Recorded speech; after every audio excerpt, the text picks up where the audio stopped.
बातमीपत्राचे प्रायोजक आहे Mahalakshmi jeans corner. घुंगरू कला केंद्रावर छापा, रोडगेसह 7 जणांवर गुन्हा। बार्शी टोल नाक्याजवळ पोलिसांकडून 6 लाखांचा मुद्देमाल जप्त। बार्शी रोडवरील खेडपाडी येथील टोल नाक्याजवळील घुंगरू कला केंद्रावर सोलापूर तालुका पोलिसांनी बुधवारी छापा टाकला। तेथे 2 महिला अश्लील हावभाव करून नाचत होत्या। प्रेक्षक देखील अश्लील हावभाव करत संगीताच्या तालावर नाचत होते। त्यांच्यावर कारवाई करण्यात आली। पोलिसांनी छापा टाकून मॅनेजर अक्षय नागनाथ माने याच्याकडे विचारणा केली। त्याने अरुण रोडगे हे कला केंद्राचे मालक असल्याचे सांगितले। त्यावरून पोलिसांनी मॅनेजर माने, मालक रोडगे, 2 महिला आणि 3 प्रेक्षकांवर सोलापूर तालुका पोलीस ठाण्यात गुन्हा दाखल केला।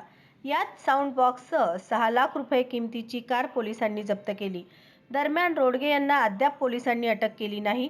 पोलीस निरीक्षक राहुल देशपांडे यांच्या पथकाने मंगळवारी मध्यरात्री ही कारवाई केली। श्री विनोद बोनाकृती यांचे महालक्ष्मी जीन्स कॉर्नर येथे 349 रुपयात ब्रँडेड जीन्स, 350 रुपयात फॉर्मल पॅन्ट, शूटिंग शर्टिंग 399 आणि 999 रुपयात 4 शर्ट सर्वसामान्यांना परवडेल अशा माफक दरात एकमेव ठिकाण महालक्ष्मी जीन्स कॉर्नर, नवीन विडी घरकुल, 2 नंबर टाकी, खडी मिशन लाईट ऑफिस समोर, सोलापूर।